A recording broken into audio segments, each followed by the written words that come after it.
자, 그러면 이번 시간에는 18일 분계부터 해보도록 하겠습니다. 여러분 315페이지 펴주시고요. 315페이지 18일 거 10월 18일 삼성카드사의 청구에 의해서 삼성카드 사용대금 150만 원이 서울은행 보통예금 계좌에서 자동이체 되었다라고 했습니다. 자, 우리 회사가 그동안 카드를 사용한 금액이 이번 달에 150만 원이었던 모양입니다. 삼성카드 사용 금액이. 그것이 이제 자동이체 시켜놨기 때문에 보통예금에서 18일 날 이체가 일어난 거예요. 네. 자, 요거 한번 하실 수 있는지 한번 해볼까요? 자, 요거는 김은주 님이 한번 해볼까요? 김은주 님.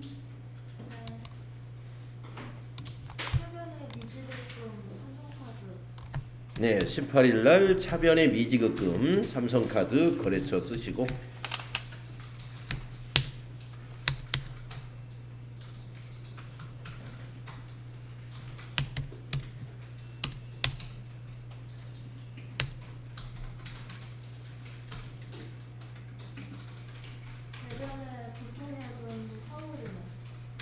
대변의 103번 보통예금 서울은행 150만 원. 맞아요. 거래의 결합관계는 어떻게 되나요?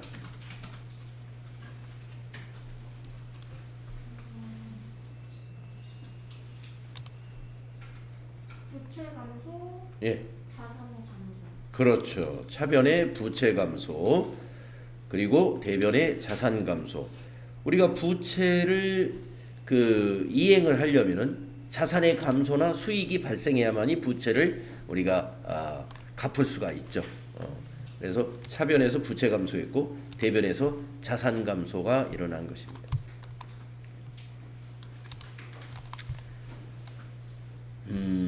잘하셨고 다음 19일 날 걸 보겠습니다. 복사기를 하이마트에서 구입을 했네요. 업무에 쓰려고. 그리고 대금을 카드로 결제했습니다. 복사기를 자산으로 잡아야 되잖아요. 예. 복사기를 자산으로 잡아야 됩니다. 자, 요거는 양송이 님이 한번 해보실까요? 네. 19일로 바꾸시고 날짜를. 네. 예, 비품이죠. 예, 300만 원. 그렇죠. 카드 결제한 것은 미지급금 삼성카드 300만 원. 맞습니다. 이렇게 하시는 거예요.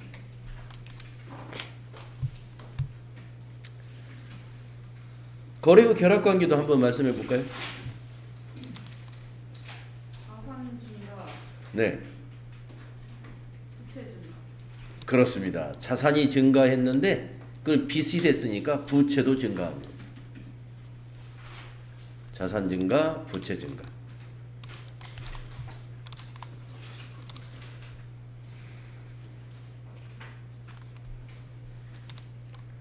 그러면 이제 20일 걸 한번 해보겠습니다.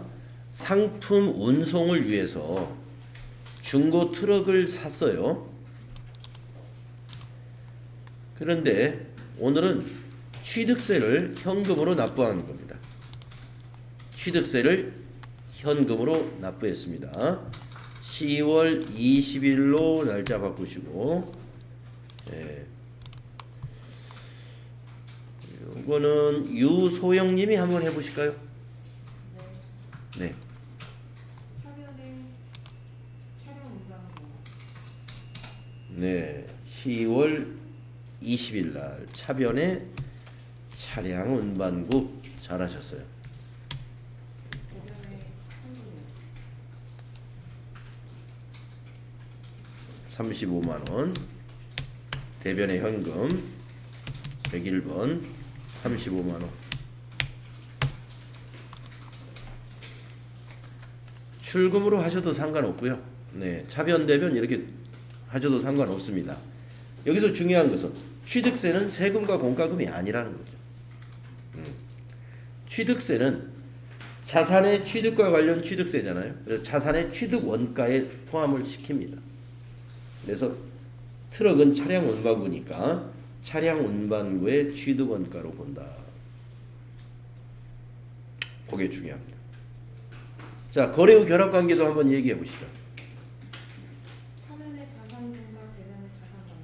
예, 맞습니다. 자산 증가, 자산 감소. 자, 이번에는 10월 21일 걸 보겠는데요. 판매 관리 프로그램을 구입했네요. 그리고 보통예금에서 이체해서 지급했습니다. 프로그램. 네. 프로그램도 자산이에요. 그러면 요거를 누가 한번 해보시느냐? 이 꽃님님이 한번 해보시겠습니다.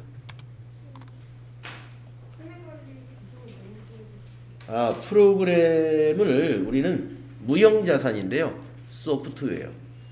네, 소프트웨어 쓰시면 됩니다. 네, 맞습니다. 자, 10월 21일로 바꾸시고 차변이 소프트웨어 240번 400만원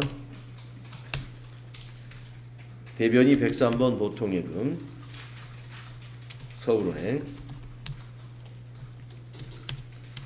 400만원 차변의 자산 증가 대변은 자산 감소 무형자산이 증가하고 당좌자산이 감소했어요. 무형자산은 증가하고 당좌자산은 감소했습니다. 네, 잘하셨고 프로그램은 이제 여러분들 소프트웨어라는 개정 과목이라는 거 기억해 주십시오.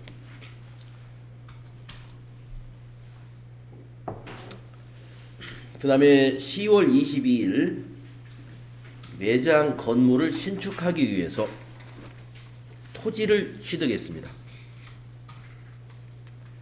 그 대금은 3천만 원이고 국민은행 앞 당좌 수표를 발행했습니다. 우리가 수표를 발행했어요. 또한 부동산 중개 수수료 50만 원하고 취득세 60만 원은 현금으로 지급했습니다. 중개 수수료, 취득세. 그러니까 토지 3천만 원에 중개 수수료 50만 원, 취득세 60만 원. 이렇게 지금 지출이 됐는데 3천만 원은 수표 발행해 가지고 지급을 했고 110만 원은 현금으로 지급했다. 이렇게 정리할 수가 있겠네요. 네. 정리가 좀 되어야 분개가 됩니다. 땅값 3천만 원은 수표 발행해서 지급했고 중개 수수료하고 취득세는 110만 원은 현금으로 지급했다. 예. 자, 이것을 분개를 어떻게 해야 되느냐? 이남인님이 한번 해보실래요? 10월 22일.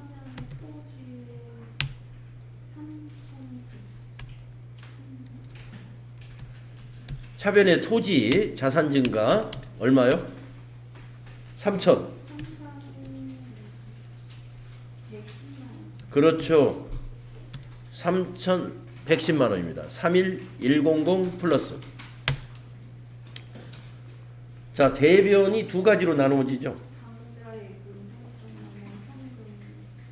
예. 102번 당좌예금이 3천만 원. 당좌예금은 거래처를 꼭 넣어야 됩니다. 국민은행 3천만 원이고요. 또 대변에 101번 현금이 110만 원. 네, 요 분기 잘 알아두십시오. 그래서 이 거래도 차변의 자산이 3,110만 원 증가하고요. 대변에 두 개가 다 자산이입니다. 자산 감소가 3,110만 원입니다.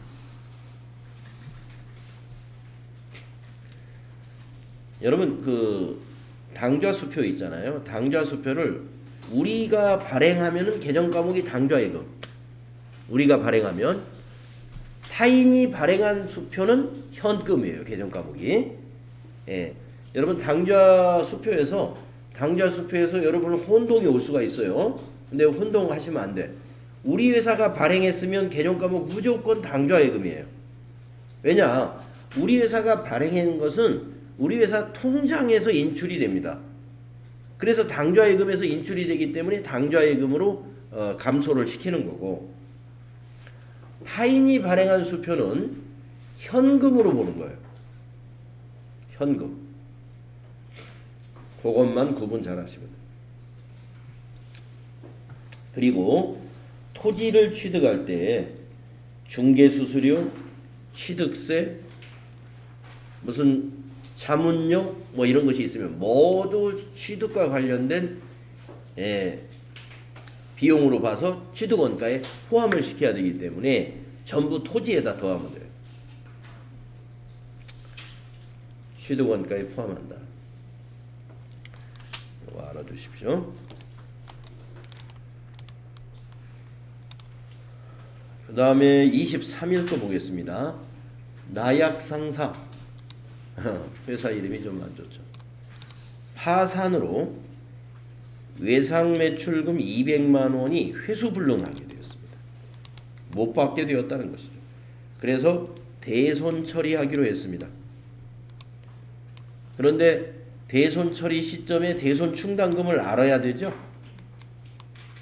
조회해서 처리하시오. 여러분 대손 충당금은 전기 결산 때 대손 충당금을 미리 설정해 둡니다. 이 나약상사가 좀 전기에 이 외상 200만 원을 외상으로 팔았는데 이 회사가 전기회부터 조금 좋지 않은 소문이 돌았었어요. 그래서 이게 받지 못할 것으로 예상이 되는 것으로 해서 대손 충당금을 설정하면서 미리 비용 처리를 해둔 것이 있다 이겁니다. 있는지 없는지는 조회해봐야 알아요. 해놨다 하더라도 지금이 10월 달이기 때문에 벌써 1월부터 10월 23일 사이에 회사 내에 이런 대손 처리된 사건들이 여러 건이 있을 수가 있습니다. 여러 건이 있을 수가 있어요. 그렇기 때문에 10월 달쯤 되면은 대손 충당금 잔액이 얼마 있는지 알 수가 없죠. 그래서 조회를 한번 해보겠습니다. 합계잔액 시산표에서 조회하시면 돼요. 자, 합계잔액 시산표를 10월 23일 날짜로 입력해 봅니다. 10월 23일 날짜로. 근데 이게 왜 안 맞죠? 아까 입력하다 와서 그래요. 지금 무슨냐면 제가 지금 입력하다 온 게 없는데 합계잔액 시산표 뭐 원인을 한번 찾아보겠습니다. 합계잔액 시산표를 딱 열었더니 10월 23일로 조회를 했더니 대차 차이가 있어요. 확인하시겠습니까? 예, 한번 보겠습니다. 무슨 점표가 그랬는지. 10월 1일 날 점표 수정을 한번 눌러볼까요? 10월 1일 날 대변의 보통예금 수수료 비용을 제가 800만 원으로 넣었네. 8,000원으로 넣어야 되는데 네, 이제 고쳤습니다. 네, 그래서 점표 수정을 통해서 이렇게 시산표에서 대차 차이가 안 맞는 점표가 있다 그러면 확인 눌러가지고 점표 수정 눌러서 보시면 이게 발견이 될 수가 있습니다. 그래서 수정을 했습니다. 이제 점표 수정 닫기 닫아 보시고 다시 23일 조회하면 이제 맞았죠. 자, 지금 우리가 보려는 것은 외상 매출금에 대한 대손 충당금이 200만 원이 있느냐 이걸 보는 거예요. 지금 200만 원을 못 받게 됐으니까 그런데 10월 달이 되다 보니까 역시 지금 200만 원이 안 남았습니다. 50만 원밖에 남지가 않았어요.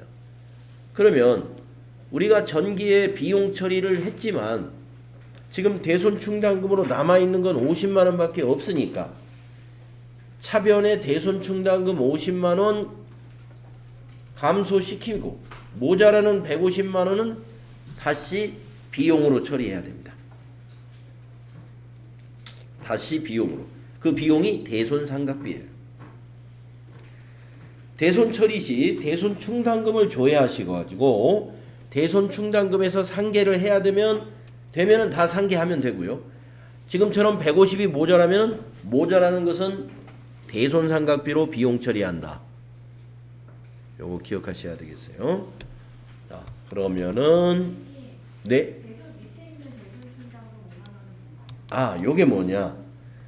대손 충당금이라고 하는 이 매출 채권의 차감 계정은 계정 과목별로 매출 채권별로 즉 외상 매출금에 대한 대손 충당금과 받으러움에 대한 대손 충당금으로 각각 설정이 되어 있는 겁니다.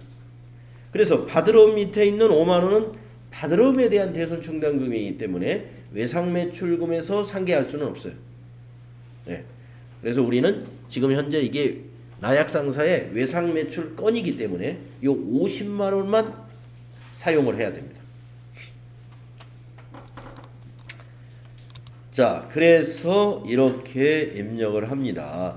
외상 매출금 대변에 자산 감소를 시켜버리고 대손 처리한다는 것은요, 그냥 외상 매출금을 받은 걸로 처리한다는 뜻이에요. 네. 그래서 10월 23일 전표를 이렇게 입력합니다. 자, 10월 23일 대변의 108번 외상 매출금 나약상사 방향키로 가셔가지고 200만원 자산 감소를 시키고 차변에 대손 충당금은 108번에다가 1을 더하는 거예요. 109번 그래가지고 아까 50만원? 예, 50만원 있는 걸 확인했죠. 그래서 50만원을 상계시키고 150만원은 비용 처리해야 된다. 차변에 대손 상각비 800번대 보세요. 800번대 대손 상각비 835번 있습니다. 835번 대손 상각비로 150만 원을 비용 처리한다. 그래서 이 거래의 결합 관계는 대변은 200만 원 자산 감소, 차변은 대손 충당금에서 50만 원 상계, 예. 그리고 비용 발생 150만 원 이렇게 보시면 되겠습니다. 이 대손 충당금이라는 계정 과목은 자산의 차감 계정이죠. 매출 채권의 차감 계정이기 때문에 우리가 차감을 시키면서 비용 처리를 전기에 해둔 거예요. 대손 충당금은 비용으로 이미 전기에 처리가 된 겁니다. 그랬다가 대손이 발생했을 때 없애준다. 상계해 나가는 거예요. 없애준다. 상계해 나갑니다. 그래서 상계했다. 이렇게 표현을 해야 되겠어요. 대손 충당금에서 50만 원밖에 잔액이 없으니까 50만 원만 상계하고 그럼 150은 어떻게 하느냐? 당기의 비용으로 처리해야 되겠다.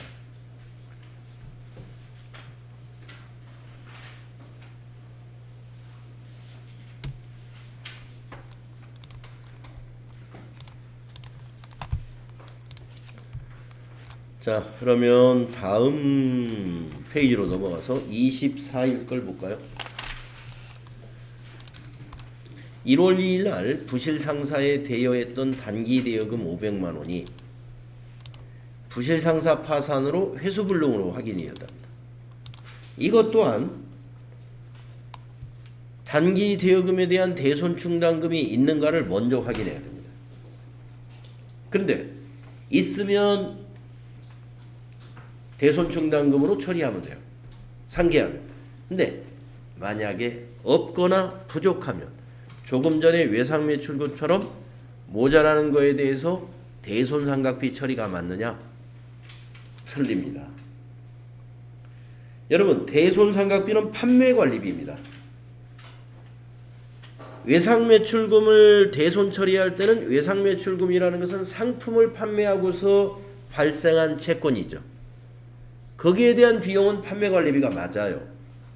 그런데 대여금이라 하는 것은 판매활동과 관계없는 재무활동, 즉 여윳돈이 있어가지고 거래처에 돈을 빌려준 겁니다. 은행이라면은 돈을 빌려주가지고 이자 받는 게 그게 영업이지만 우리 회사는 지금 유형상사는 신발을 도소매하는 법인입니다. 신발 도소매하는 것이 영업이지 돈 빌려주는 건 영업이 아니에요. 그래서 이 돈 빌려줌으로써 발생한 비용은 영업 외 비용으로 처리해야 돼요. 그래서 개정과목이 대손상각비가 아니고 기타의 대손상각비라고 하는 영업의 비용 코드로는 900번대 개정과목이 따로 있습니다. 대여금을 못 받게 됐을 때는 판매관리비로 처리하면 안 된다. 영업의 비용으로 처리한다. 개정과목이 기타의 이게 붙어요. 기타의 대손상각비. 예, 기타의 대손상각비는 영업의 비용이라는 거 기억하십시오. 자, 그러면 합계잔액 시산표 봐가지고 10월 24일 기준으로 단기 대여금에 대한 대손충당금은 있는가를 보겠습니다.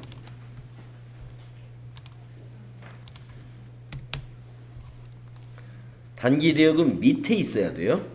단기 대여금 위에 있는 5만 원은 받으러움에 대한 대손충당금이기 때문에 그걸 확인하면 안 되고 그 밑에 있어야 되는데 없습니다. 대손충당금 설정을 안 해놓은 거죠. 전기 결산 때. 못 받으리라고 미처 생각을 못 한 거죠. 그러므로 이 500만 원이죠. 500만 원 모두를 비용으로 처리해야 됩니다. 자, 그러면 입력을 볼까요? 일반 전표의 날짜는 10월 24일.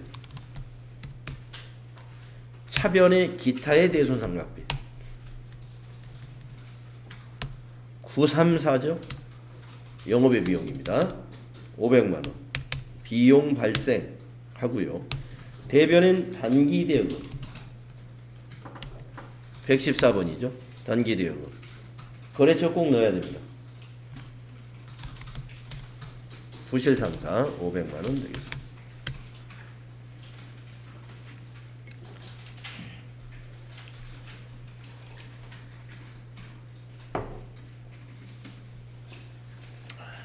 이렇게 돼야 됩니다. 다음은 25일 거 보겠습니다. 창고용 건물을 동신사에다가 임대하고 10월분 임대료 25만 원을 현금으로 받았습니다. 임대료 받았다는 겁니다. 자, 요거를 누가 한번 해볼까요? 이연아님이 한번 해보시겠어요?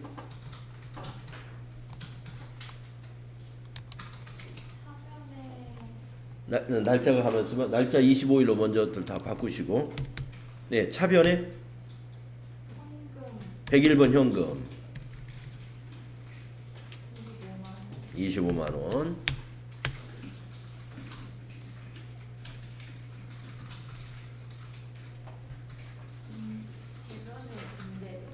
그렇죠. 대변의 임대료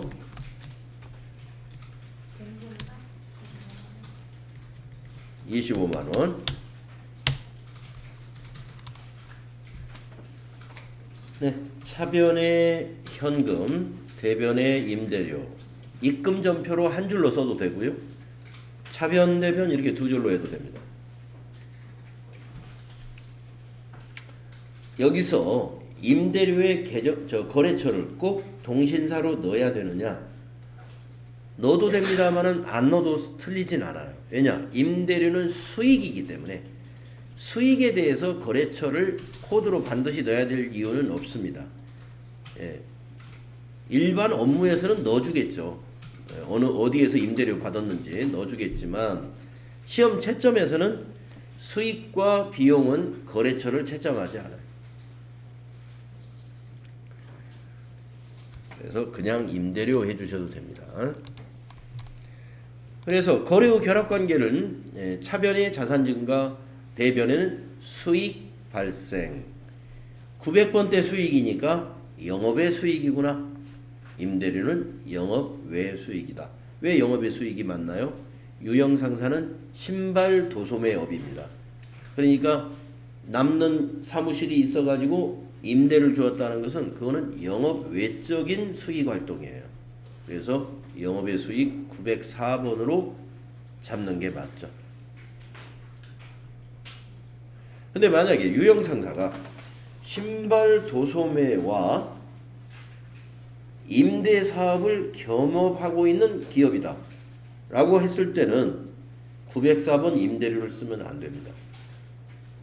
사업적으로 임대를 해줄 때는 영업에 해당되는 영업수익 400번대 임대료가 있어요. 400번대 코드가 영업수익 코드예요. 네, 그래서 임대사업과 도소매업을 겸업하는 사업자들이다.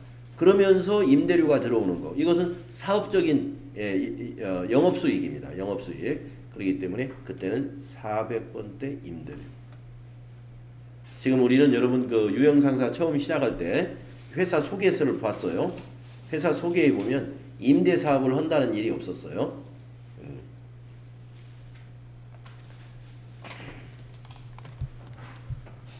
다음 문제로 가보겠습니다. 그 다음 문제는 10월 26일 국제구호단체에다가 판매용 상품을 기부했습니다.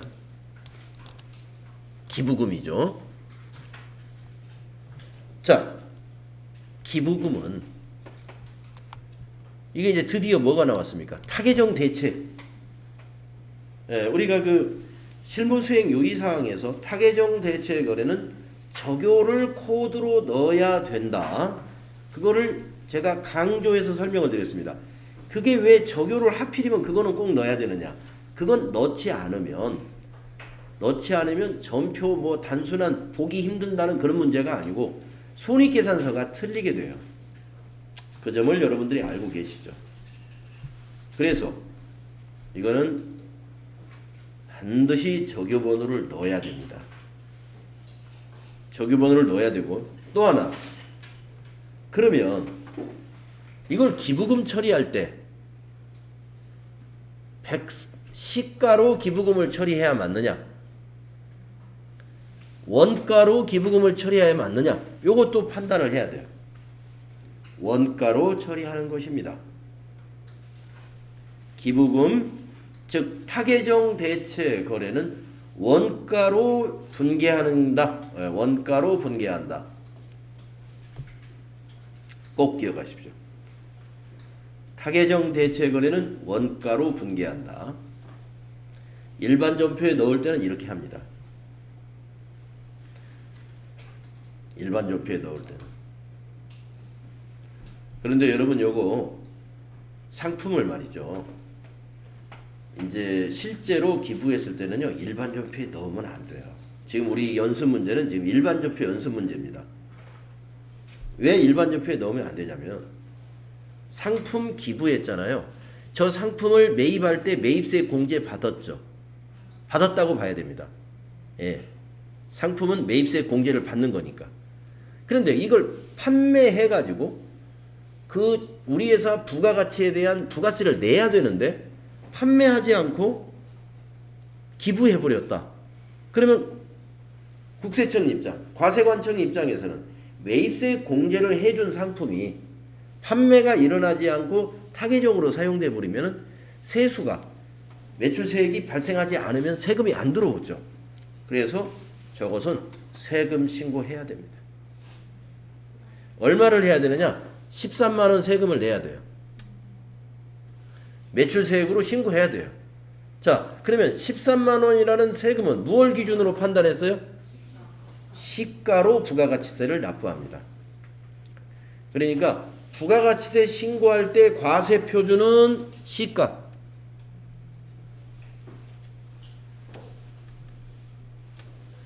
여러분 매입 매출 전표 입력할 때 위에다 입력하는 부분이 어디로 간다고 그랬어요? 부가가치세 신고서로 간다고 그랬죠? 윗부분. 아랫부분은 회계장부로 가는 거라고 그랬죠? 그러니까 아랫부분에서 회계 처리할 때는 이거 원가로.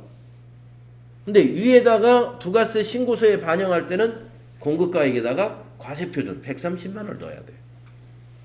그래야 13만 원 매출세액이 발생합니다. 그래서 이런 문제는 매입 매출 전표에 원래 입력해야 됩니다. 부가세 내야 되기 때문에. 자, 지금 우리가 일반 전표 입력 연습 문제예요. 그래서 이 문제는 이렇게 해야 돼요. 가로 열고 단 부가가치세는 없는 것으로 간주한다. 이렇게 전제를 해 주어야 이걸 우리가 그냥 일반 전표에 입력해서 분계만 연습하는 거예요. 밑에 분계만. 예, 원래는 매입 매출 전표에 입력해야 제대로 우리가 처리하는 방법을 알게 되는 겁니다. 근데 매입 매출 전표에도 이런 문제 연습이 나올 수 있으니까 그때 해보기로 하고요. 일단 요 10월 26일 거래에서는 밑에 가로 열고 단 부가가치세는 없는 것으로 본다. 요렇게 전제해 놓으시고 입력하겠습니다.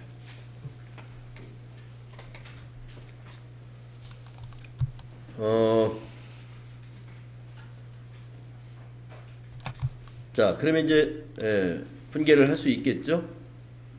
어떻게 하시느냐? 날짜는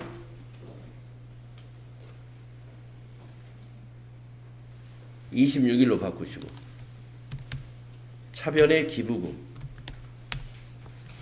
933 영업의 비용입니다. 원가로 100만원 대변의 상품. 그런데 적요를 이건 그냥 지나가면 안 되고 8번 타계정으로 대체 100만원 이렇게 넣어줘야 된다는 것입니다. 그래야 지금 가서 한번 보겠습니다. 손익계산서에 가서 보면은 매출원가를 계산하는 공식 안에 타계정 대체 금액이 700만 원이죠.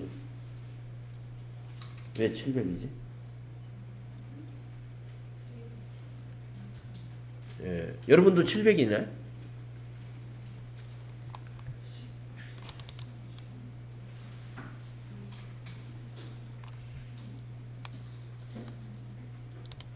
(4월 19일) 날 600만 원 타계정 대체가 있었어요?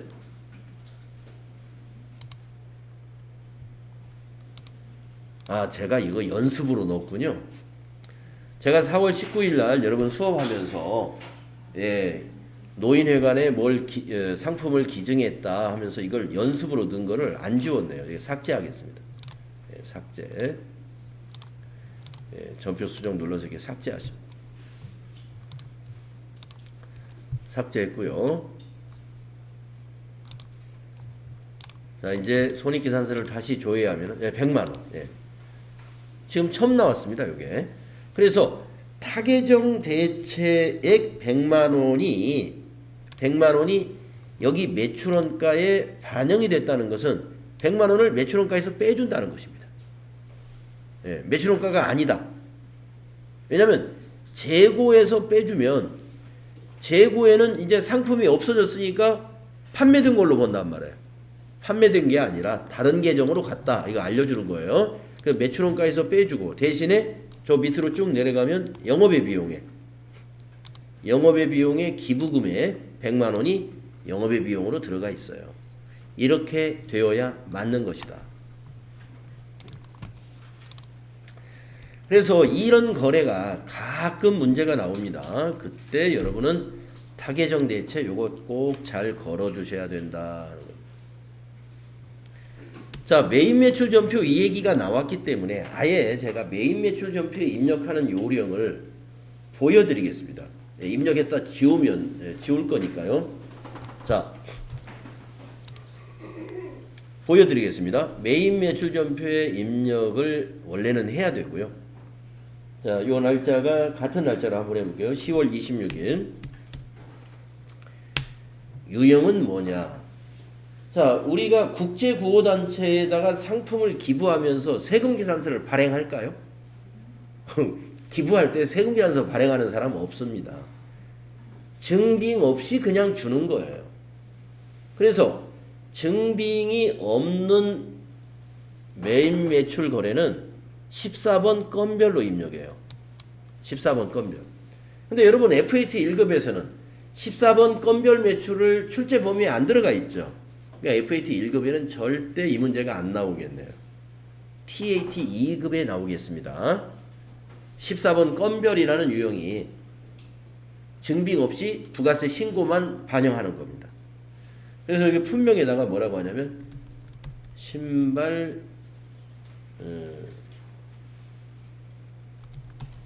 기부 뭐 이렇게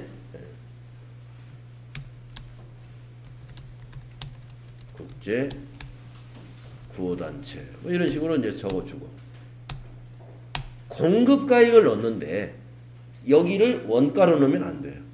아까 말씀드렸다시피 시가로 넣어야 부가세가 근데 제가 지금 시가로 넣었더니 공급가액이 말이죠. 이게 나누기 1.1로 해서 잘못 들어갔어요. 그래서 스페이스바로 지우겠습니다. 자, 건별은 시가로 넣으면서 부가세 포함해서 넣습니다. 신용카드하고 똑같네요. 신용카드. 그러면 130만 원이 과세 표준이면 부가세 포함하면 143만 원이죠. 여기다 143만 원을 넣어야 돼요. 네. 그래야 세금이 13만 원으로 나오고 합계가 143만 원이 됩니다. 입력할 때 합계를 공급가액에 입력하는 겁니다. 건별은 그게 뭐였냐면 여러분이 그 17번 카드 과세 매출과 57번 카드 과세 매입 입력할 때 우리가 그렇게 입력을 했었어요. 건별도 마찬가지입니다. 자, 그리고 이제 거래처는 증빙이 없기 때문에 거래처는 입력할 필요가 없는 거예요. 전자세금 당연히 없죠. 분계는 혼합으로 해야 됩니다. 자, 밑에 분계를 어떻게 하느냐 이게 중요하죠. 또. 자, 부가세 예수금은 우리가 납부해야 되니까 반영해야 됩니다. 근데 대변에 우리가 상품을 파는 게 아니죠. 그래서 그냥 상품 매출이 아니에요. 상품으로 바꾸고 이것을 원가로 고치는 거예요. 우리가 기부한 것은 원가로 한다고 그랬잖아요. 그래서 130만 원이 아니라 이걸 100만 원으로 고칩니다. 그리고 탭키 눌러서 거래처는 없으니까 지나가고 또 탭키 눌러서 여기 적요를 꼭 넣어야 돼요. 더블 클릭해 가지고 8번 타계정 대체 확인. 예, 적요 정리했죠. 자, 밑으로 내려와서 이제 차변에 이걸 기부금으로 처리합니다. 933번 기부금.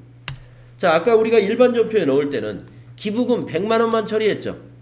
근데 메인 매출 전표에 넣을 때는 세금까지 기부금으로 봐야 됩니다. 그래서 이때는 기부금이 금액이 113만 원입니다.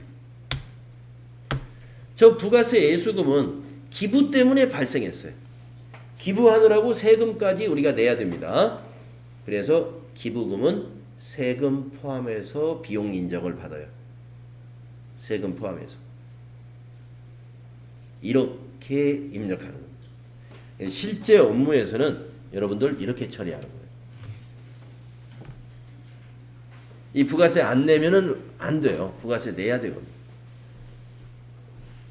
그래서 실제 업무에서는 이렇게 처리한다. 그래서 이런 문제는 TAT 2급에서 문제가 나올 겁니다. 자, 이제 지우겠습니다. 요거 여기 체크하시고 삭제, 확인, 네, 이렇게 해서 지워버리면 됩니다. 그래서 참고로 미리 알려드리는 거고요.